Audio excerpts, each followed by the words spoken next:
அனைவருக்கும் வணக்கம். நாங்கள் இன்றைக்கு தரம் 6ல கணிதத்தில 8வது பாடலான திசைகள் பற்றி படிக்க போறோம். தரம் 6ல 8வது பாடலான திசைகள் பற்றி நாங்கள் இன்றைக்கு படிக்கலாம். அப்ப இந்த திசைகள் அப்படி என்றால் நாங்கள் அன்றாட வாழ்க்கையில பல்வேறுபட்ட சந்தர்ப்பங்கள்ல நாங்கள் இந்த திசைகளை பயன்படுத்துறோம். நாங்கள் எங்களுடைய பேச்சு வழக்குல அதோட நாங்கள் கதைக்கும் போது சில நேரங்கள்ல நாங்கள் போற இடங்களை பற்றியான விஷயங்களை கூறும் போதெல்லாம் இந்த திசைகளை நாங்கள் பயன்படுத்துறோம். அப்ப திசைகள் என்னும் போது பிரதான திசைகள் நீங்கள் கேள்விப்பட்டிருப்பீங்க. பிரதான திசைகள் நாங்கள் படிச்சிருக்கிறோம் ஏற்கனவே. பிரதான திசைகள் 4 திசைகள் இருக்குது. அவை முதலாவதாக வடக்கு திசை, அடுத்ததாக தெற்கு, அடுத்தது கிழக்கு, மேற்கு. 4 பிரதான திசைகள் இருக்குது. இந்த 4 பிரதான திசைகளை வச்சுக்கொண்டும் அதே போல இவற்றினுடைய உப திசைகளை வச்சுக்கொண்டும் இந்த திசைகள் என்கிற பாடத்தை நாங்கள் படிக்கலாம். அப்ப முதலாவதாக எங்களுக்கு எல்லாருக்கும் கிழக்கு திசை அப்படி என்றா கண்டிப்பா தெரியும். நாங்கள் காலையில எழும்பின உடனே சூரியன் உதிக்கக்கூடிய திசையை பார்த்தோம்னா தெரியும். அந்த திசையைத்தான் நாங்கள் கிழக்கு திசை என்று சொல்லுவோம். கிழக்கு திசை என்பது சூரியன் உதிக்கக்கூடிய திசையாகும். இந்த காலையில சூரியன் உதிக்கும் போது நாங்கள் கிழக்கு திசையை வச்சுக்கொண்டு 4 திசைகளையும் நாங்கள் கூற முடியும். எப்படி என்றால், நீங்கள் சூரியன் உதிக்கிற திசையை அதாவது நாங்கள் சூரியன் உதிக்கக்கூடிய அந்த கிழக்கு திசைக்கு நேராக நின்று கொண்டு கிழக்கு திசையை பார்த்து நாங்கள் நிற்கும் போது எங்களுடைய கிழக்கு திசையை பார்த்து நின்று கொண்டு எங்களுடைய 2 கைகளையும் நாங்கள் நீட்டும் போது வலது கையானது தெற்கு திசையை காட்டும், இடது கையானது வடக்கு திசையை காட்டும். அப்பொழுது நாங்கள் நிற்கிற திசைக்கு, நாங்கள் சூரியனை பார்க்கிற திசைக்கு பின்னால இருக்கக்கூடிய திசைய மேற்கு திசை என நாங்கள் அடையாளம் காண முடியும். காலையில சூரியன் உதிக்கக்கூடிய அந்த கிழக்கு திசைக்கு நேராக நாங்கள் இப்படி கிழக்கு திசையை பார்க்க நாங்கள் நின்று கொண்டு எங்களுடைய 2 கைகளையும் நீட்டும் போது வலது கை தெற்கு திசையையும்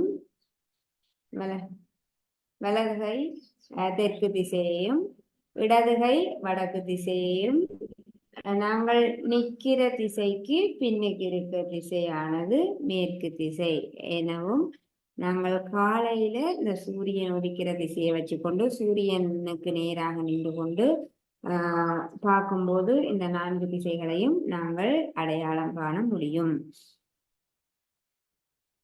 அடுத்ததாக இப்ப நாங்கள் பிரதான திசைகள் 4 பிரதான திசைகளையும் நாங்கள் படிக்கும் போது கோப்பியில எல்லாம் நாங்கள் எவ்வாறு குறிச்சு காட்டுவோம். அப்ப பொதுவாக புத்தகத்துல நாங்கள் திசைகளை குறிக்கும் போது எவ்வாறு குறிப்போம்? முதலாவதாக வடக்கு திசையை எப்பவும் மேல குறிப்போம். வடக்குக்கு எதிராக இருக்கக்கூடிய திசைய தெற்கு திசை என்று குறிப்போம். வடக்கு திசை, தெற்கு திசை. அடுத்தது வடக்குக்கு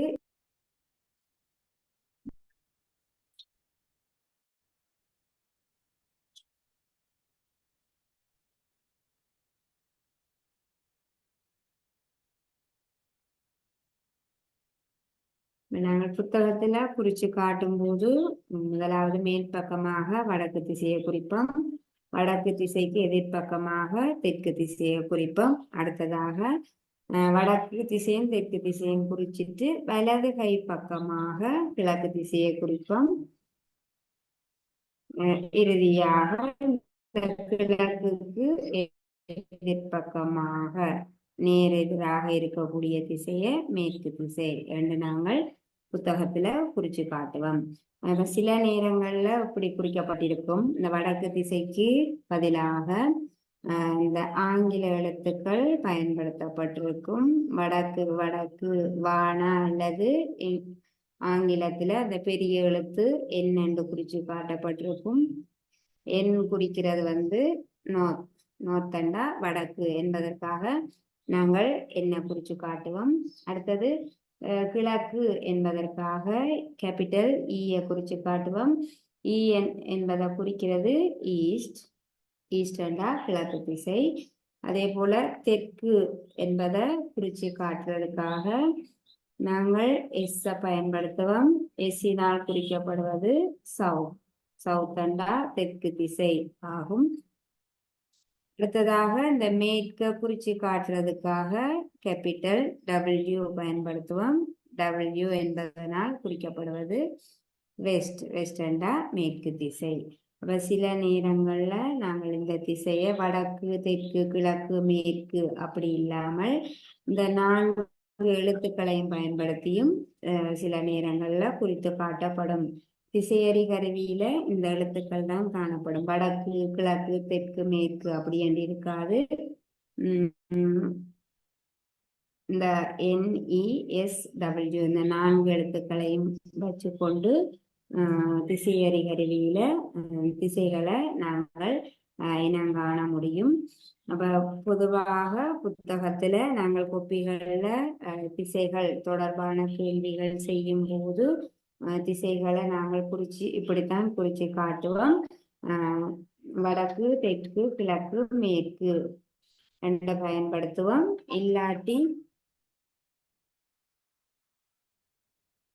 இல்லாட்டி NESW என்று நாங்கள் பயன்படுத்துகிறோம். நாங்கள்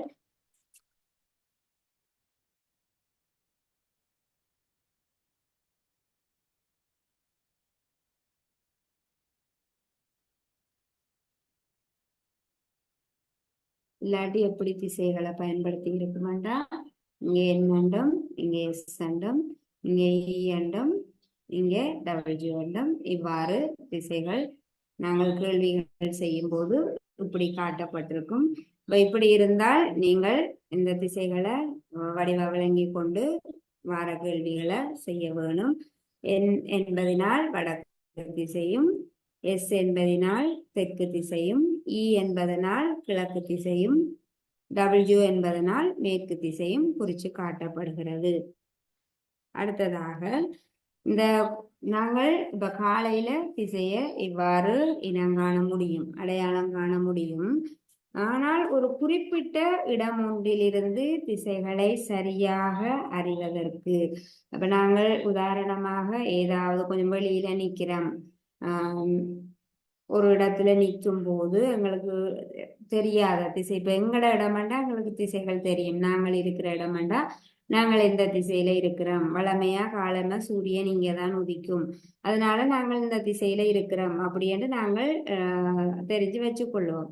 ஆனால் திடீரென்று இப்ப நாங்கள் வெளியால போயிட்டோம், இப்போ கொழும்பு போயிட்டோம் அல்லது வேற பிரதேசங்கள்ல வேற நாடுகள்ல நிற்கும் போது நாங்கள் இருக்கக்கூடிய இடத்துல இருந்து கொண்டு நாங்கள் என்ன திசையில இருக்கிறோம் என்பதை அறிஞ்சு கொள்வதற்காக நாங்கள் பயன்படுத்தக்கூடிய கருவி திசையறி கருவி ஆகும்.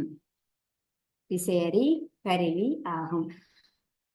திசையறி கருவி எதற்கு பயன்படுகிறதுண்டா, குறிப்பிட்ட இடம் ஒன்றிலிருந்து திசைகளை சரியாக அறிந்து கொள்வதற்கு திசையறி கருவியை பயன்படுத்துகிறோம். நாங்கள் எங்க இருந்தாலும் நாங்கள் இருக்கக்கூடிய திசைகளை நாங்கள் காண வேண்டுமென்றால் நாங்கள் இந்த திசையறி கருவியின் மூலமாக நாங்கள் இருக்கக்கூடிய திசைகளை அறிஞ்சு கொள்ள முடியும். இந்த திசையறி கருவியில எப்படி இருக்குமென்றா அந்த திசைகள் குறிக்கப்பட்டிருக்கும். அந்த பிரதான திசைகளாக அந்த 4 எழுத்துக்கள் தான் காட்டப்பட்டிருக்கும். என்னும் எஸ்ஸும் ஈயும் டபிள்யூவும். அப்ப நாங்கள் இதை வச்சுக்கொண்டு வடக்கு திசை தெற்கு திசை கிழக்கு திசை மேற்கு திசை என விளங்கி கொண்டு நாங்கள் இருக்கக்கூடிய திசையை நாங்கள் அறிஞ்சு கொள்ள முடியும். திசையறி கருவியில திசையறி கருவியை நாங்கள் எப்படி பயன்படுத்த வேண்டும் என்றால் நாங்கள் இருக்கக்கூடிய இடத்துல இந்த திசையறி கருவியை நாங்கள் கிடையாக வைக்க வேணும். கிடையாக வைக்கும் போது அந்த அதுல இருக்கக்கூடிய சிவப்பு நிறத்தில் உள்ள காட்டியானது எங்களுக்கு வடக்கு திசையை காட்டும். அப்ப அதுல இருந்து அந்த சிவப்பு நிற காட்டி வடக்கு திசையை காட்டுதண்டா நாங்கள் தெற்கு எங்க இருக்கும், கிழக்கு எங்க இருக்கும், மேற்கு எங்க இருக்கும் என்பதனை அந்த திசையறி கருவியின் மூலமாக நாங்கள் அறிந்து கொள்ளலாம். அடுத்ததாக நாங்கள் இந்த பிரதான திசைகளை வச்சுக்கொண்டு ஒரு இடத்துல இருந்து வேற வேற இடங்கள திசைகளை எவ்வாறு காண்றது என்பது தொடர்பாக நாங்கள் இப்ப பார்க்கலாம்.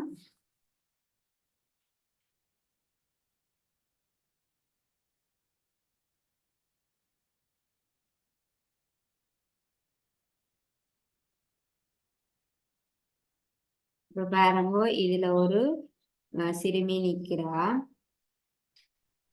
சிறுமிக்கு இந்த பக்கமாக மேல் பக்கமாக ஒரு மரம் இருக்கு. சிறுமிக்கு வடக்கு பக்கமாக மரம் இருக்குது. சிறுமிக்கு கிழக்கு பக்கமாக இதுல ஒரு கிணறு இருக்குது.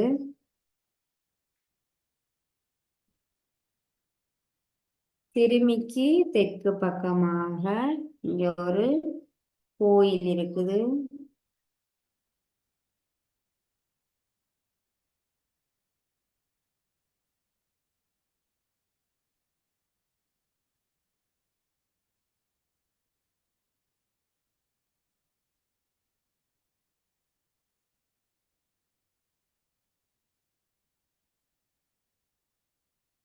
சிறுமிக்கு மேற்கு பக்கமாக இதுல வீடு இருக்கு.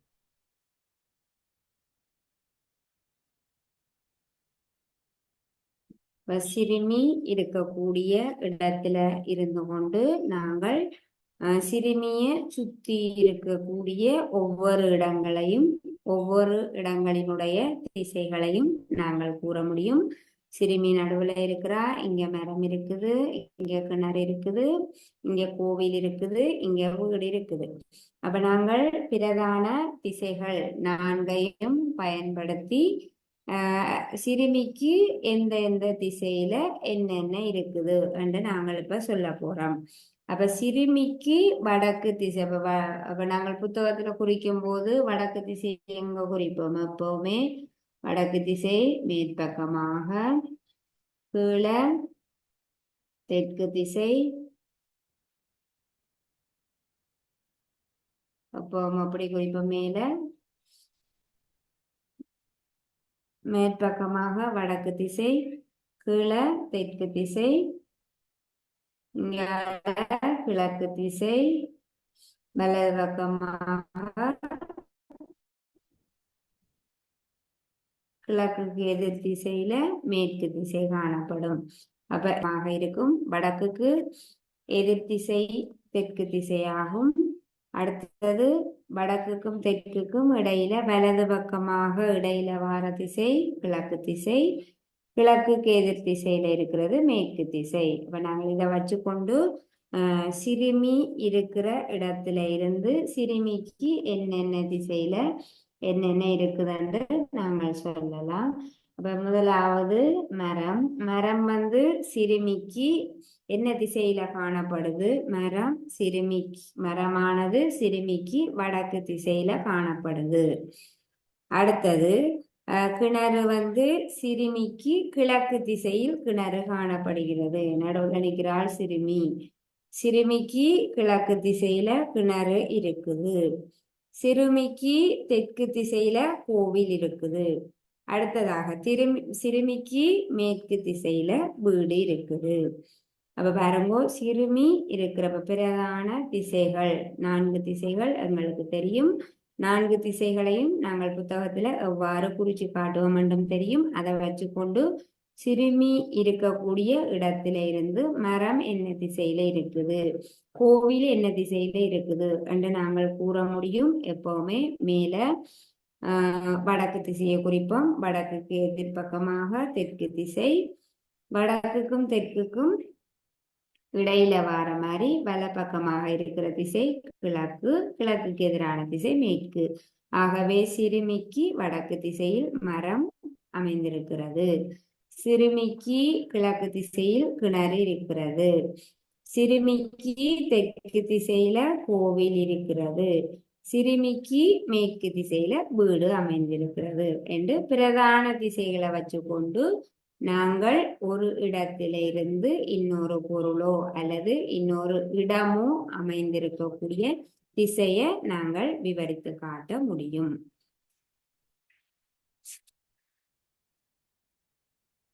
அடுத்ததாக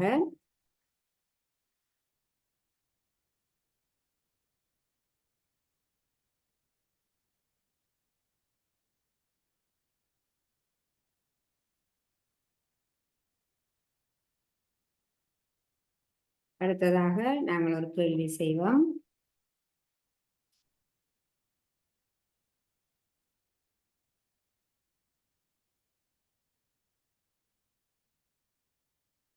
இதுல ஆசிரியர் மேசை இருக்குது.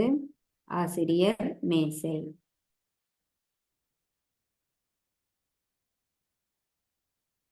மேல் பக்கமாக இதுல கரும்பலகை.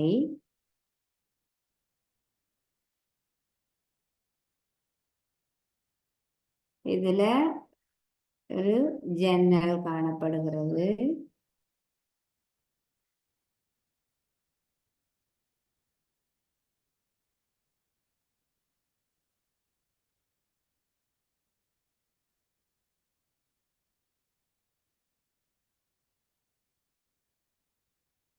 கீழ்பக்கமாக இதுல சிறுவர் மேசை.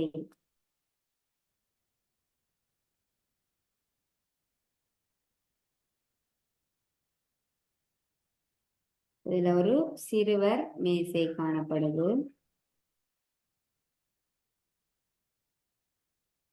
இந்த பக்கமாக அலமாரி.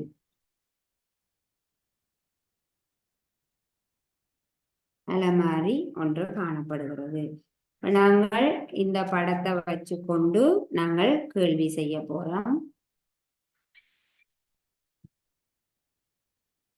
முதலாவது கேள்வி பாருங்கோ.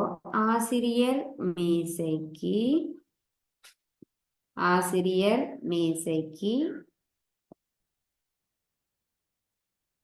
டேஷ் போட்டு திசையில்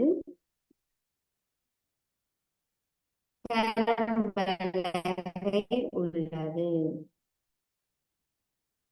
ஆசிரியர் மேசைக்கு டேஷ் திசையில் கரும்பலகை உள்ளது. முதலாவது கேள்வி பாருங்க. ஆசிரியர் மேசைக்கு என்ன திசையில் கரும்பலகை உள்ளது? ஆசிரியர் மேசை இங்க இருக்கு, கரும்பலகை மேலே இருக்கு. ஆசிரியர் மேசைக்கு மேல் பக்கமாக இருக்குது. அப்ப ஆசிரியர் மேசைக்கு என்ன திசையில கரும்பலகை இருக்குது என்று பார்த்த நீங்க என்ன திசையாகும்? வடக்கு திசை. திசைகளை இது வடக்கா இருக்கும். வடக்கு திசை. வடக்குக்கு எதிராக இங்க சிறுவர் மேசை தெற்கு திசையில இருக்கும். ஜன்னல் கிழக்கு திசையில இருக்கும். அலமாரி மேற்கு திசையில இருக்கும். ஆகவே ஆசிரியர் மேசைக்கு என்ன திசையில் கரும்பலகை உள்ளது? வடக்கு திசையில் கரும்பலகை உள்ளது என்று நாங்கள் எழுத வேணும். அடுத்தது ஆசிரியர் மேசைக்கு இரண்டாவது கேள்வி. ஆசிரியர் மேசைக்கு மேற்கு திசையில் டேஷ் உள்ளது. ஆசிரியர் மேசைக்கு மேற்கு திசையில்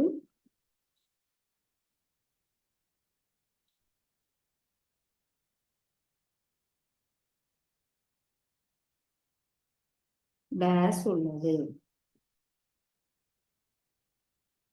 பாருங்க, கேள்விய பாருங்க. ஆசிரியர் மேசைக்கு மேற்கு திசையில் என்ன இருக்கிறது என்று கேள்வி கேட்டிருக்குது. ஆசிரியர் மேசைக்கு மேற்கு திசை இங்கே. மேற்கு திசையில என்ன இருக்குது? அலமாரி இருக்குது. ஆகவே நாங்கள் என்ன எழுதுவோம்? அலமாரி.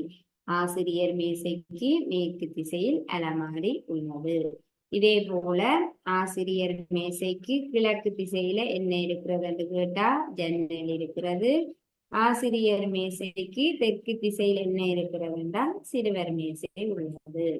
இன்னொரு கேள்வி கேட்கலாம், சிறுவர் மேசைக்கு எந்த திசையில் கரம்பலகை உள்ளது என்று கேட்டா என்ன எழுதுவீங்க? சிறுவர் மேசைக்கு டேஷ் திசையில் கரம்பலகை உள்ளது. சிறுவர் கரம்பலகை இங்க இருக்கு, சிறுவர் மேசை இங்க இருக்கு. சிறுவர் மேசைக்கு எந்த திசையில கரம்பலகை இருக்கும்? வடக்கு திசையில தான் கரம்பலகை இருக்கும். ஆகவே சிறுவர் மேசைக்கு வடக்கு திசையில் கரம்பலகை இருக்கும்.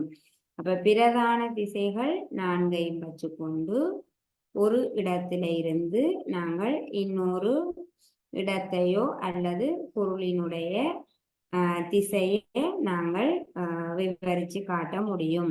ஆசிரியர் மேசைக்கு வடக்கு பக்கமாக கரும்பலகை இருக்கிறது. ஆசிரியர் மேசைக்கு கிழக்கு பக்கமாக கிழக்கு திசையில் ஜன்னல் இருக்கிறது. ஆசிரியர் மேசைக்கு தெற்கு திசையில் சிறுவர் மேசை இருக்கிறது. ஆசிரியர் மேசைக்கு மேற்கு திசையில் அலமாரி இருக்கிறது என்று நாங்கள் பிரதானமான இந்த 4 திசைகளை வச்சுக்கொண்டு கேள்வியும் செய்வோம். நாங்கள் மற்ற திசைகளை கூறவும் முடியும். அடுத்ததாக நாங்கள் இனி பார்க்க போறது என்னன்னா, இந்த பிரதான திசைகளை வச்சுக்கொண்டு உப திசைகள் படிக்க போறோம்.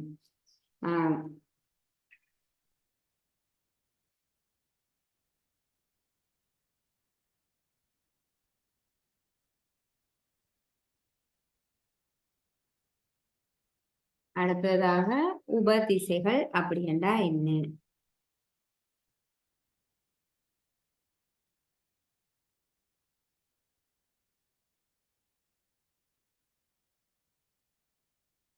இந்த பிரதான திசைகள் நம்மளுக்கு தெரியும். 4 பிரதான திசைகள்: வடக்கு, தெற்கு, கிழக்கு, மேற்கு. இது பிரதான திசைகள்.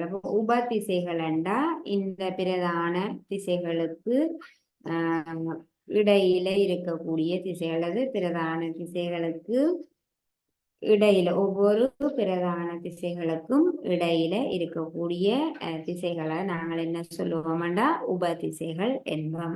பிரதான திசைகள் 4 இருக்குது: வடக்கு, தெற்கு, கிழக்கு, மேற்கு. அத போலவே உபதிசைகளும் 4 உபதிசைகள் இருக்குது. இந்த 4 உபதிசைகளும் அங்க இருக்குதுன்னு நாங்கள் இப்ப பார்க்கலாம். இப்ப எங்களுக்கு தெரியும் பிரதான திசைகள் 2க்கு இடைப்பட்ட கோணம் என்ன கோணமாக இருக்கும்? செங்கோணம். சென்ற வகுப்புல நாங்கள் செங்கோணம் அப்படி என்றா என்னென்று படிச்ச நாங்கள் பிரதான இரண்டு பிரதான திசைகளுக்கு இடையில் இருக்கக்கூடிய கோணம் செங்கோணம். இங்க ஒரு செங்கோணம் இருக்கும். கிழக்கு திசைக்கும் தெற்கு திசைக்கும் இடையில செங்கோணம் இருக்கும். மேற்குக்கும் தெற்குக்கும் இடையில செங்கோணம் இருக்கும். மேற்குக்கும் வடக்குக்கும் இடையில செங்கோணம் இருக்கும். பிரதான திசைகள் 2 பிரதான திசைகளுக்கு இடையில உள்ள கோணம் செங்கோணம் ஆகும். இந்த வடக்குக்கும் கிழக்குக்கும் இடையில் உள்ள செங்கோணத்தை 2 சமபங்குகளாக பிரிக்கும் திசை வடகிழக்கு ஆகும். அப்ப வடக்குக்கும் கிழக்குக்கும் இடையில் இருக்கிற இந்த செங்கோணத்தை 2 சம பகுதிகளாக பிரிக்கக்கூடிய திசைக்கு என்ன பெயர்? வடகிழக்கு. வடக்குக்கும் கிழக்குக்கும் இடையில உள்ள திசைக்கு என்ன பெயர்? வடகிழக்கு. வடக்கு திசையையும் கிழக்கு திசையையும் அதுக்கு இடையில் இருக்கக்கூடிய செங்கோணத்தை 2 சம பகுதிகளாக பிரிக்கும் இந்த உபதிசைக்கு என்ன பெயர்? வடகிழக்கு. பிரதான திசைகள் 2க்கு இடையில் உள்ள திசைகளைத்தான் நாங்கள் உபதிசைகள் என்கிறோம். வடக்குக்கும் கிழக்குக்கும் இடையில இருக்கக்கூடிய திசைக்கு பெயர் வடகிழக்கு. அதே போல கிழக்குக்கும் தெற்குக்கும் இடையில் உள்ள செங்கோணத்தை 2 சம பங்குகளாக பிரிக்கும் திசைக்கு என்ன பெயர்? தென்கிழக்கு. தென்கிழக்கு. வடகிழக்கு, தென்கிழக்கு. அடுத்தது பாருங்க, அடுத்த உபதிசையாக இந்த தெற்குக்கும் மேற்குக்கும் இடையில் உள்ள செங்கோணத்தை 2 சமனான பகுதிகளாக பிரிக்கும் இந்த உபதிசைக்கு என்ன பெயர்? தென்மேற்கு.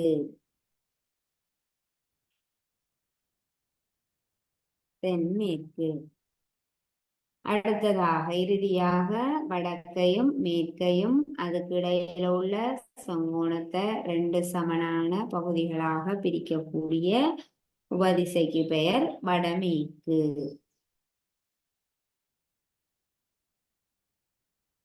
உபதிசைகள் எத்தனை உபதிசைகள் இருக்குது? 4 உபதிசைகள் இருக்குது. இந்த 4 உபதிசைகளும் பாருங்க, வடகிழக்கு வடமேற்கு.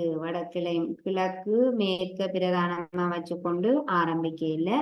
வடகிழக்கு வடமேற்கு. வடக்க வச்சுக்கொண்டு வடக்கு என்கிற பிரதான திசையை வச்சுக்கொண்டு இந்த 2 உபதிசைகளும் பிரிக்கப்பட்டிருக்குது. அதே போல தென்மேற்கு தென்கிழக்கு, தெற்கு என்கிற பிரதான திசையை வச்சுக்கொண்டு இந்த 2 உபதிசைகளும் பிரிக்கப்பட்டிருக்குது. நாங்கள் 4 உபதிசைகளை பார்த்திருக்கிறோம். வடக்குக்கும் கிழக்குக்கும் இடையில் இருக்கக்கூடிய உபதிசைக்கு என்ன பெயர்? வடகிழக்கு. தெற்குக்கும் கிழக்குக்கும் இடையில இருக்கக்கூடிய உபதிசைக்கு என்ன பெயர்? தென்கிழக்கு. தெற்குக்கும் மேற்குக்கும் இடையில இருக்கக்கூடிய உபதிசைக்கு தென்மேற்கு என்று பெயர். வடக்கிற்கும் மேற்குக்கும் இடையில இருக்கக்கூடிய உபதிசைக்கு வடமேற்கு என்று பெயர். அப்போ பிரதான திசைகள் 4, உபதிசைகளும் 4 இருக்குது. உபதிசைகள் 4ஐயும் நாங்கள் எழுதுவோம். வடகிழக்கு,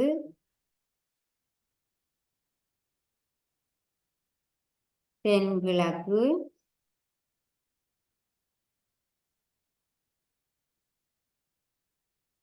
தென்மேற்கு,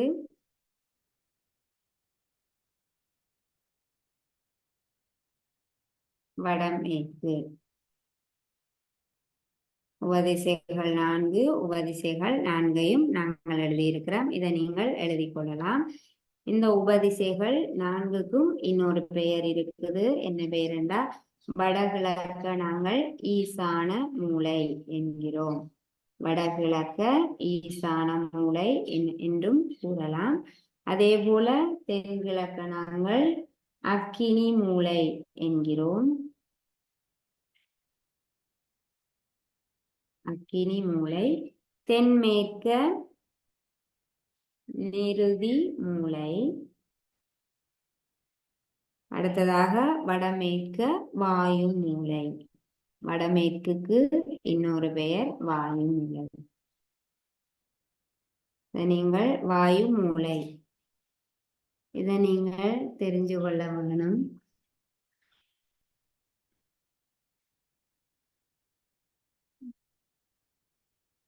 அப்ப வடகிழக்குக்கு இன்னொரு பெயராக ஈசான மூலை என்றும், தென்கிழக்கு திசைய இன்னொரு பெயர்ல அக்கினி மூலை என்றும், தென்மேற்கு திசைய இன்னொரு பெயர்ல நிருதி மூலை என்றும், வடமேற்கு திசைய இன்னொரு பெயர்ல வாயு மூலை எனவும் நாங்கள் குறிப்பிடுகிறோம். இதை நீங்கள் ஒருக்கா நோட் பண்ணி கொள்ளலாம்.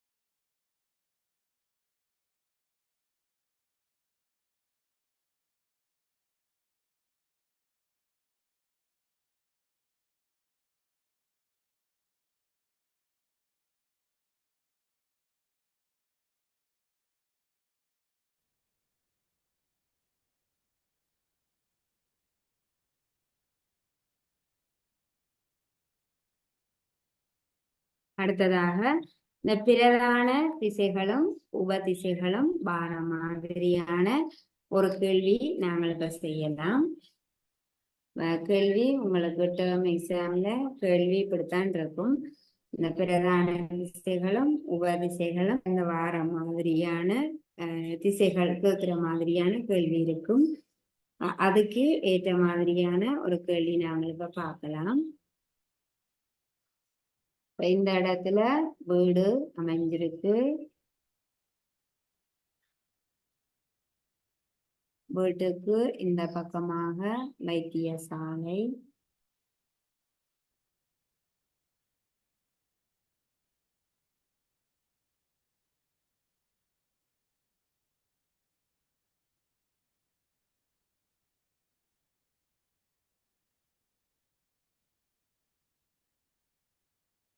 இதுல புகையிரத நிலையம்.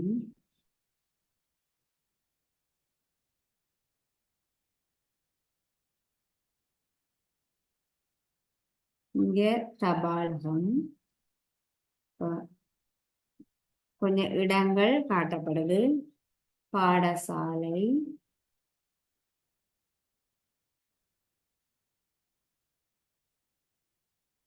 இதுல பேருந்து நிலையம்.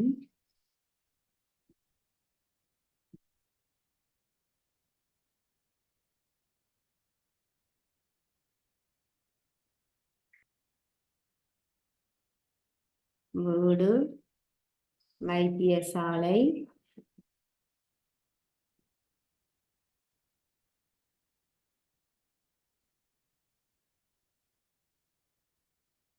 சந்தை. இதுல கோவில், வீட்டுக்கு கீழ்ப்பக்கமாக கோவில். அடுத்ததாக இங்க பாவி. இப்ப எங்களுக்கு இதுல மாதவியின் வீடும், இதுல மாதவியின் வீடு இருக்கு. மாதவியின் வீடும் அதை சுற்றியுள்ள இடங்களும் படத்துல காட்டப்படுது. மாதவியின் வீட்டை சுற்றி இருக்கக்கூடிய இடங்கள் படத்துல காட்டப்படுது.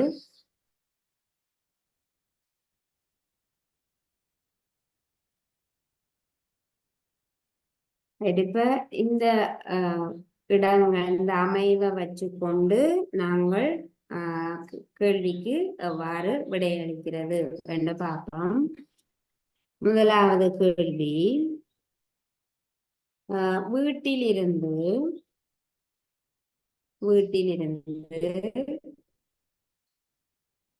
டேஷ் திசையில் தபாலகம் அமைந்திருக்கிறது. வீட்டிலிருந்து டேஷ் திசையில் தபாலகம் அமைந்திருக்கிறது.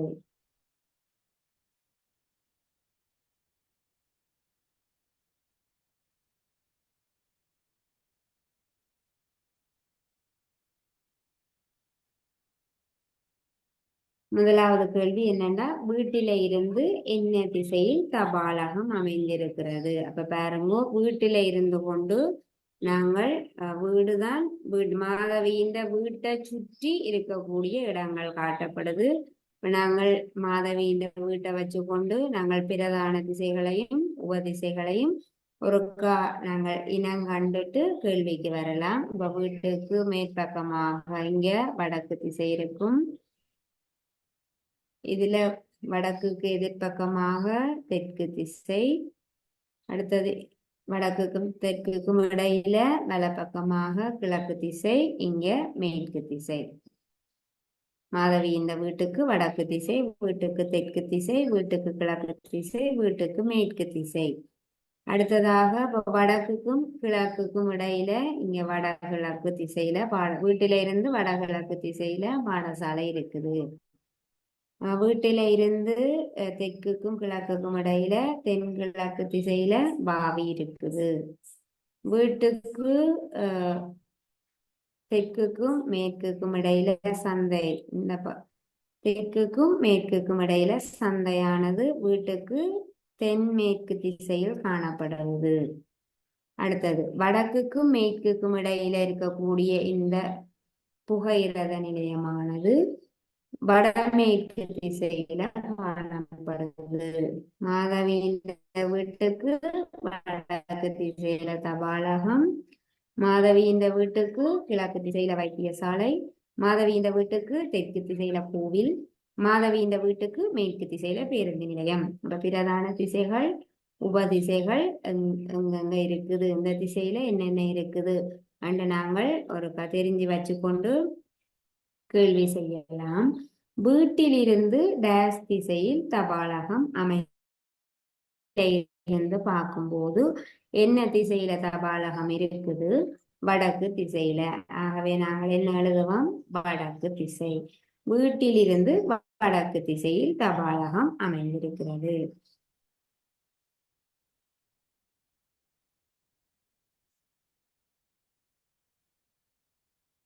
வீட்டிலிருந்து வடக்கு திசையில் தபாலகம் அமைந்திருக்கிறது.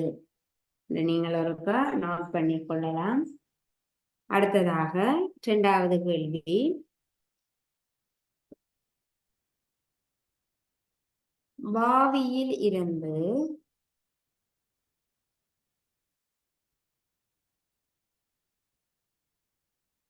இடம் காணாம இருக்கிறபடி நாங்கள் இந்த படத்தை வச்சு கொண்டுதான் திசைகளை கூற முடியும். ஆகவே ஒரு கேள்வியா நாங்கள் செய்யலாம். 2வது கேள்வி. வாவியில் இருந்து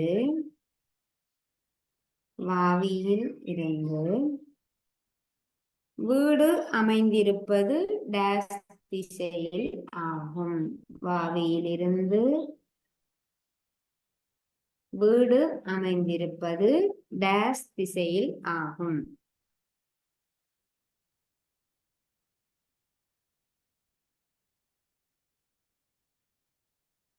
இரண்டாவது கேள்வி நாங்கள் செய்ய போறோம். வாவியில் இருந்து வீடு அமைந்திருப்பது டேஸ் திசையில் ஆகும். வாவி எங்க இருக்கு? வாவி இங்க இருக்கு, வீடு இங்க இருக்கு. வாவியில இருந்து பார்க்கும் பொழுது வீடு எந்த திசையில் அமைந்திருக்கிறது என்று கேள்வி கேட்டிருக்குது. வாவியில் இருந்து வீடு அமைந்திருப்பது என்ன திசையில்? டேஸ் திசையில் ஆகும். வாவியில இருந்து பார்க்கும் பொழுது வீடு வாவிக்கு எந்த திசையில் வீடு காணப்படுகிறது? ஆகவே நாங்கள் என்ன செய்வோம்? வாவி இருக்கக்கூடிய திசையில இருந்து நாங்கள் பிரதான திசைகள் 4ஐயும் பார்ப்போம். வாவி இருக்கக்கூடிய திசையில இருந்து பார்க்கும்போது வாவிக்கு மேற்பக்கமாக வடக்கு திசை, வாவிக்கு கீழ்ப்பக்கமாக தெற்கு திசை, இந்த சைட்ல கிழக்கு திசை இருக்கும், இங்க மேற்கு திசை இருக்கும். வீடு எந்த திசையில அமைந்திருக்கும்? வடக்குக்கும் மேற்குக்கும் இடையில. வாவியில இருந்து பிரதான திசைகளை நாங்கள் பார்ப்போம். வாவிக்கு மேற்பக்கமாக வடக்கு திசை, வாவிக்கு கீழ்ப்பக்கமாக தெற்கு திசை, இந்த சைட்ல கிழக்கு திசை, இந்த சைட்ல மேற்கு திசை. அப்ப வாவிக்கு வீடு எங்க இருக்குது? வடக்கு திசை இப்படியே இருக்குது, மேற்கு திசை இப்படியே இருக்கு. வடக்குக்கும் மேற்குக்கும் இடையில தான் வீடு காணப்படுது. ஆகவே வாவியில் இருந்து வீடு அமைந்திருப்பது வடமேற்கு திசையில் ஆகும். வாவியிலிருந்து வீடை கேட்கும் போது நாங்கள் வாவிய பார்க்க வேண்டும். வாவியில இருந்து கொண்டு பிரதான 4 திசைகளையும் பார்ப்போம். வடக்கு இங்க இருக்கும், தெற்கு இங்க இருக்கும், கிழக்கு இங்க இருக்கும், மேற்கு இங்க இருக்கும். வடக்குக்கும் மேற்குக்கும் இடையில தான் வீடு காணப்படுது. ஆகவே வாவியிலிருந்து வீடு அமைந்திருப்பது வடமேற்கு திசையில் ஆகும். வடமேற்கு திசையில் ஆகும்.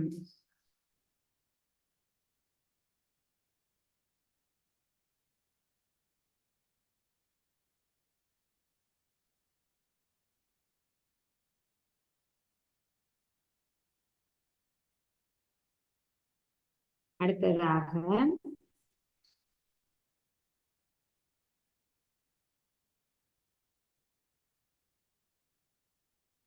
3வது கேள்வி. பேருந்து நிலையத்தில் இருந்து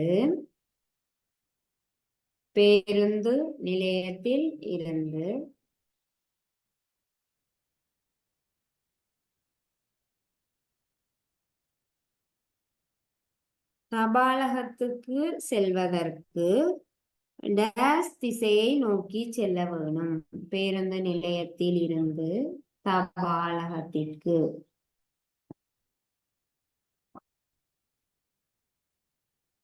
தபாலகத்திற்கு செல்லும் போது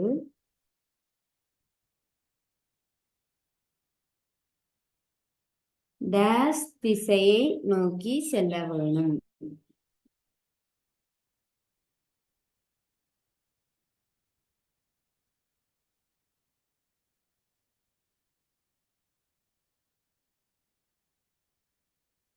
நோக்கி செல்ல வேண்டும்.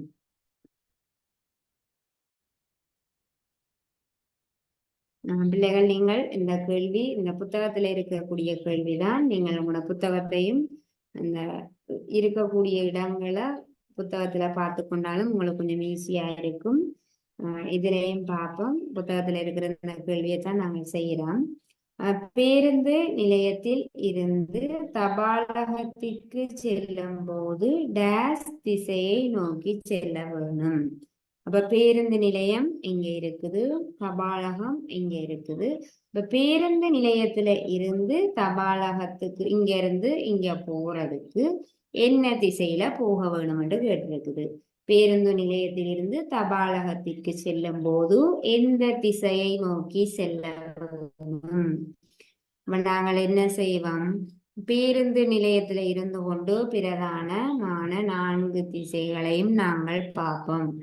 பேருந்து நிலையத்துக்கு வடக்கு திசை மேல, பேருந்து நிலையத்துக்கு தெற்கு திசை எதிர்பக்கமாக கீழே, வடக்கு இங்க இருக்கும், தெற்கு கீழே இருக்கும், இங்கால கிழக்கு திசை, இங்கால மேற்கு திசை. பேருந்து நிலையத்துல இருந்து கொண்டு நாங்கள் பிரதானமான 4 திசைகளையும் பார்க்கிறோம்.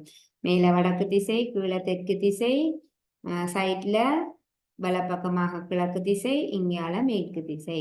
அப்ப பேருந்து நிலையத்துல இருந்து தபாலகத்துக்கு போறதுக்கு எங்க செல்ல வேணும்? உபதிசை தான், பிரதான திசையில உபதிசையில செல்ல வேணும்.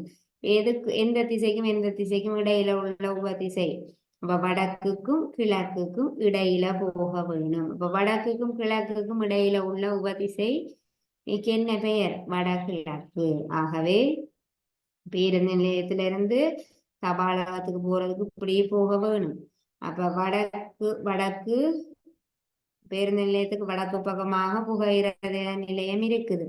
பேருந்து நிலையத்துக்கு கிழக்கு பக்கமாக வீடு இருக்குது. பேருந்து நிலையத்துக்கு தெற்கு பக்கமாக சந்தை இருக்குது. பேருந்து நிலையத்துக்கு மேற்கு பக்கமாக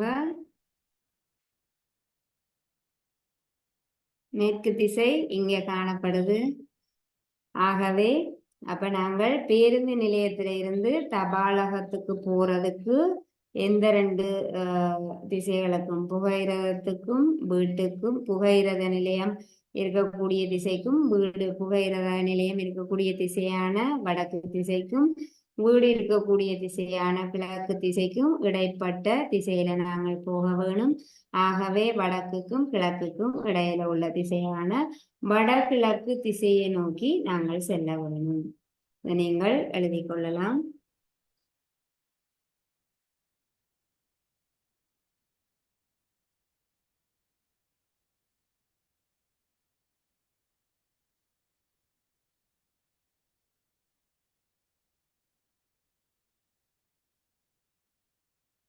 அடுத்ததாக 4வது, தபாலகத்தில் இருந்து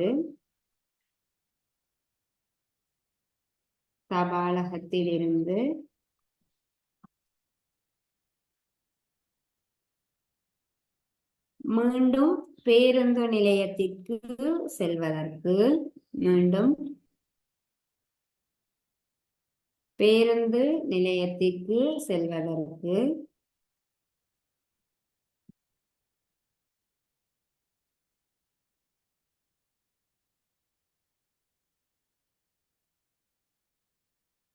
டேஸ் திசையை நோக்கி செல்ல வேணும்.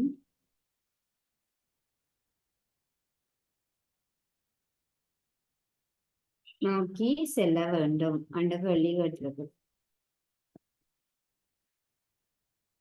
அடுத்த கேள்வி பாருங்க. தபாலகத்தில் இருந்து மீண்டும் பேருந்து நிலையத்திற்கு செல்வதற்கு டேஸ் திசையை நோக்கி செல்ல வேணும்.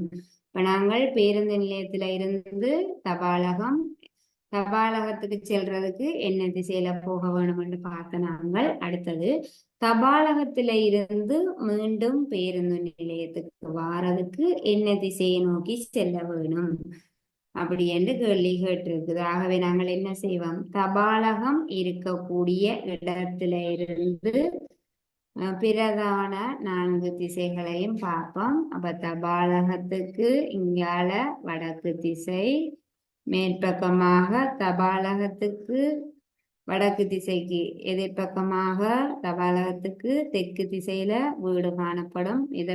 இதுல இருந்து பிரதான திசைகளை பார்ப்போம். வடக்கு, கீழே தெற்கு, இங்க கிழக்கு, இங்க மேற்கு. ஆகவே தபாலகத்துக்கு தெற்கு திசையில வீடு இருக்கு, தபாலகத்துக்கு வடக்கு திசை ஒன்றும் இல்லை, இந்த இடத்துல ஒன்றும் இல்லை. தபாலகத்துக்கு கிழக்கு திசையில பாடசாலை இருக்கு, தபாலகத்துக்கு மேற்கு திசையில புகையிரத நிலையம் இருக்குது. அப்ப பேருந்து நிலைய தபாலகத்தில இருந்து நாங்கள் பேருந்து நிலையத்துக்கு வர வேணும். ஆகவே இங்க வர வேணும். அப்ப தெற்கு திசையில வீடு இருக்குது, புகையிரத நிலையம் மேற்கு திசையில இருக்குது. அப்ப ஆகவே நாங்கள் தெற்குக்கும் மேற்குக்கும் இடைப்பட்ட திசையில வர வேணும் பேருந்து நிலையத்திற்கு. அப்ப என்ன திசையில வர வேணும், தெற்குக்கும் மேற்குக்கும் இடையில உள்ள உபதிசையான தென்மேற்கு திசையில நாங்கள் செல்ல வேணும். தென்மேற்கு தபாலகத்துக்கு தபாலகத்துல இருந்து கொண்டு பிரதான திசைகளை பார்க்கிறோம். மேல வடக்கு, கீழே வீடு தெற்கு, கிழக்கில பாடசாலை, மேற்கில புகையிரத நிலையம். அப்ப தெற்கில வீடு இருக்குது, மேற்கில புகையிரத நிலையம் இருக்குது.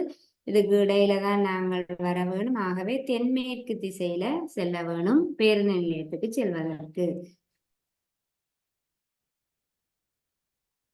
பிள்ளைகள் நாங்கள் இதையும் எழுதி கொள்ளலாம்.